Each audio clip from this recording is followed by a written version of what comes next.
morning to all my loving students. Welcome back to my channel, Professor Funkesh. And today we will discuss about the model paper or sample paper of environmental science. As you all know that on 17 July your environmental science paper is becoming held. तो उस दिन आपका ये paper होना है और उसी को ध्यान में रखते हुए बहुत बच्चों की एक कश्मकश थी दिल में कि पेपर कैसा आता है एंड ऑल। तो बड़े बच्चे कंफ्यूजन में है। एक डाउट बच्चों का ये भी है कि सर जो पेपर है वो थियोरेटिकल आएगा या एमसीक्यू में आएगा। बहुत बच्चों को बताने के बावजूद भी अभी तक बच्चे कंफ्यूजन में है। तो मैं बता दूं आप लोगों को, आपका जो पेपर होगा वो एमसीक्यू पैटर्न पर आधारित होगा। वहाँ आपको मल्टीपल चॉइस क्वेश्चन मिलेंगे, एक क्वेश्चन के 4 चॉइस मिलेगी, उसमें से एक आंसर सही होगा, उस पर आपको टिक लगाना है। ये पेपर आपका 17 को होना है। दूसरा क्वेरी ये थी कि 17 को जो है नीट का पेपर भी है।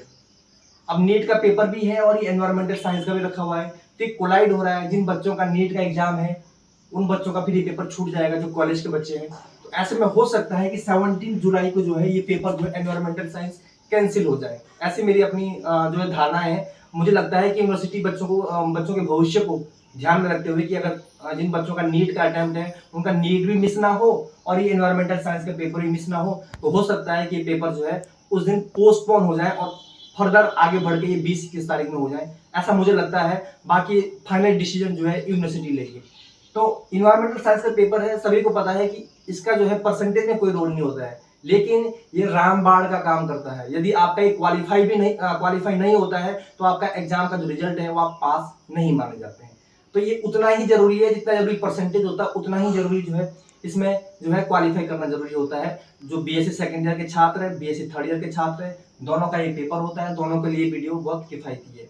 एक बात याद रखें, जो बीएससी सेकंड में है और किसी कारणवश उनका ये पेपर क्वालिफाई नहीं होता है तो उनके पास एक अटेम्प्ट और मिल जाता है बीएससी थर्ड ईयर। लेकिन जो बीएससी फाइनल में है उनका ये अटेम्प्ट क्लियर नहीं होता है तो उनके लिए थोड़ी दिक्कत आ सकती है उनके रिजल्ट में और वगैरह में, क्योंकि रिजल्ट पास नहीं माना जाता है यदि आप इस पेपर में क्वालिफाई नहीं, यदि आपको अपने एनवायरनमेंट के बारे में पता नहीं है। तो होप सो आप लोगों का जो है जितने भी छात्र छात्रा हैं जो वीडियो को देख रहे हैं, बीएससी बीए बीकॉम जिनका भी पेपर होता है उनके लिए वीडियो लाभदायक हो और हर बच्चा जो है अच्छे मार्क्स गेन कर सके। अब होता क्या है, जब हमारा पेपर था एनवायरनमेंट का तो मेरे टाइम पे 1 घंटे के अंदर बच्चे बाहर निकल गए थे पेपर देके, लेकिन मैं बैठा रहा जितने भी टाइम का पेपर था ये सोच के कि अब मार्कशीट में भले ही इसका रोल जो है परसेंटेज में नहीं होता है, लेकिन जहाँ लिखा होता है इन्वायरमेंटल साइंस, वहाँ अगर मार्क्स अच्छे दिखे 100 में से 85, 100 में से 75 तो देखने में थोड़ा सा अच्छा लगता है, इंप्रेशन बनता है। लेकिन वहाँ 100 में से अगर 33 लिखा हुआ है, 25 नंबर लिखा हुआ है तो थोड़ा सा वो जो है कहीं ना कहीं जो है आपकी मानसिकता को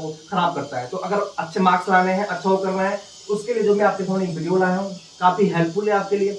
और मैं उम्मीद करता हूँ कि इस वीडियो से जो है 4-5 क्वेश्चन इसी लेक्चर से आपके वहाँ आ जाएंगे।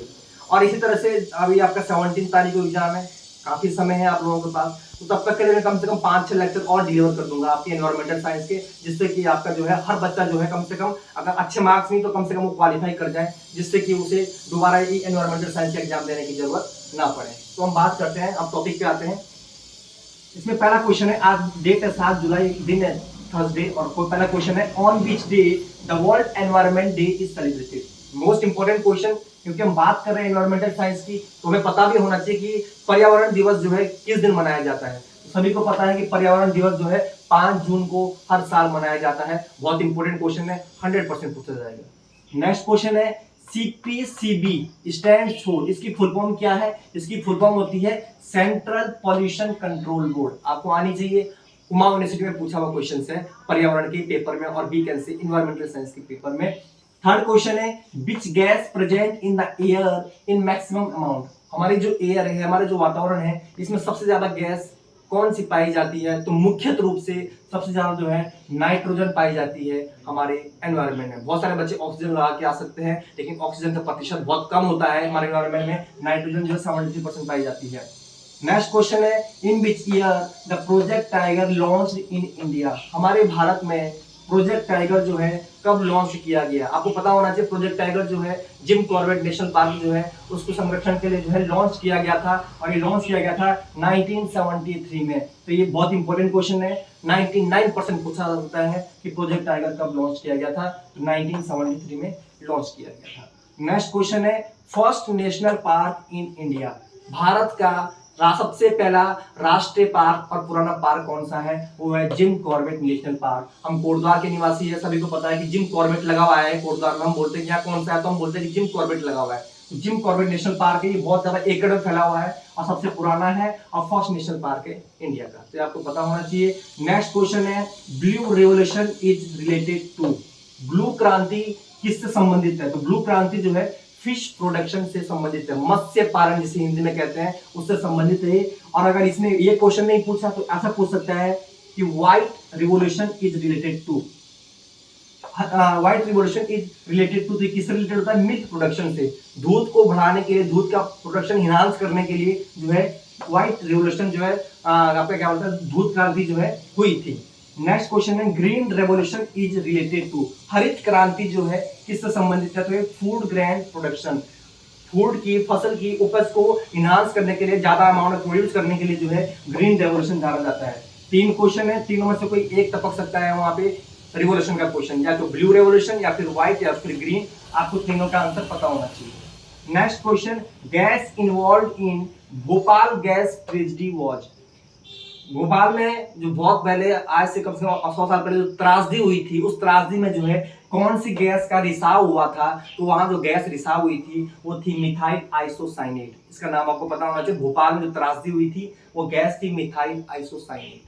नेक्स्ट क्वेश्चन है, full form of BOD, BOD की फुल फॉर्म होती है biological oxygen demand. Next question है, there is no life on moon because there is no dash, चंद्रमा पर जो है, चांद पर जीवन क्यों संभव नहीं है, क्योंकि वहां पे जो है पानी और हवा नहीं है। Next question, the virus causing AIDS is, AIDS जो होता है पॉपुलर बीमारी सभी को पता है, वो किस वायरस के कारण होता है, किस वायरस के कारण फैलता है, दैट इज एचआईवी, एचआईवी के कारण एड्स फैलता है। Next question, full form of AIDS, AIDS की फुल फॉर्म होती है acquired immunodeficiency syndrome. And the next question is, on which date Harela festival is celebrated, very important question है ये, हरेला वाला वेरी इंपॉर्टेंट। उत्तराखंड में हरेला पर्व जो है किस तारीख को मनाया जाता है, तो हर साल उत्तराखंड जो है 16 जुलाई को हरेला पर्व मनाता है। हरेला का मतलब होता है अपने चारों तरफ ग्रीनरी करना, दो चार मतलब हर किसी का फर्ज है उस दिन की आओ और पेड़ पौधे लगाएं, जिससे कि जो है ग्रीनरी जो है चारों तरफ बनी रहे, एनवायरमेंट संरक्षित रहे। उस केस में जो है इस दिन हरेला की छुट्टी भी अब उत्तराखंड सरकार ने करी है, फिर 16 जुलाई को मनाया जाता है। आगामी 17 को आपका पेपर है, 16 जुलाई को हरेला मनाया जाएगा, ये क्वेश्चन पूछेगा वो वहां। नेक्स्ट है, state bird of Uttarakhand is, Uttarakhand, Uttarakhand राज्य का जो है स्टेट बर्ड क्या है, राज्य पक्षी क्या है, राज्य पक्षी है मोनाल, और ये मोनाल जो है राष्ट्रीय पक्षी भी है नेपाल का, ऐसा क्वेश्चन भी पूछ सकता है घुमा के वो। ये जो मोनाल उत्तराखंड का जो राज्य पक्षी है, ये जो है नेपाल देश का जो है राष्ट्रीय पक्षी भी है।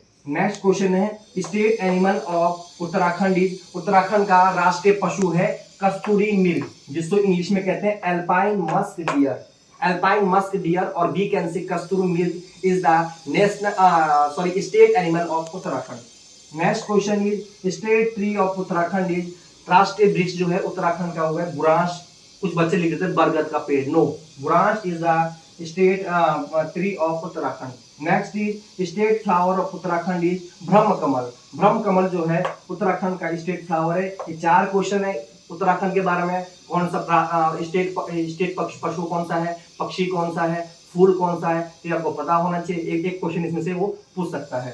नेक्स्ट है, foundation day of Uttarakhand, Uttarakhand की स्थापना कब हुई थी, जिस स्टेट में जिस राज्य में हम रह रहे हैं उसके बारे में हमें इतना तो पता होना ही चाहिए कि उसकी स्थापना कब उत्तराखंड राज्य बना, सभी को पता होना चाहिए। 9 नवंबर 2000 में जो है हमारे इस राज्य की जो है उत्तर प्रदेश से उत्तराखंड में स्थापना हुई थी। Next question, how many districts are in Uttarakhand, हमारे उत्तराखंड राज्य में कितने डिस्ट्रिक्ट से कितने जिले हैं, तो 13 जिले जो है हमारे उत्तराखंड डिस्ट्रिक्ट में हैं। And the last question of this lecture is depletion of ozone layer cause, ozone layer का जो डिप्लेशन होता है उसके कारण कौन सी बीमारी होती है, उसके कारण होते हैं स्किन कैंसर। जब ओजोन लेयर का डिप्लेशन होता है उसमें बहुत सारी जो है हार्मफुल अल्ट्रावायलेट रेज होती है, जिसके कारण जो है स्किन कैंसर के होने की संभावना जो है लगभग 90% हो जाती है। तो ये 16 क्वेश्चंस थे जो कि बहुत इंपॉर्टेंट है आपके एग्जाम के पर्पज से, जो भी एग्जाम होना है आपका। इसी तरह के मैं आगे भी आपके लिए लेक्चर लेके आऊंगा, 3-4 लेक्चर, जब तक आपका एग्जाम आएगा तब तक आप बिल्कुल रेडी हो जाएंगे। लेकिन उसके लिए आपको ये पूरा वीडियो देखना होगा, इन क्वेश्चन को कॉपी में करना होगा, जिससे आपकी प्रैक्टिस हो जाए।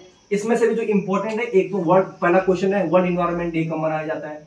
दूसरा ये इनमें से पूछ लेगा वो कि ब्लू रेवोल्यूशन, व्हाइट और ग्रीन रेवोल्यूशन में से एक क्वेश्चन पूछ लेगा वो।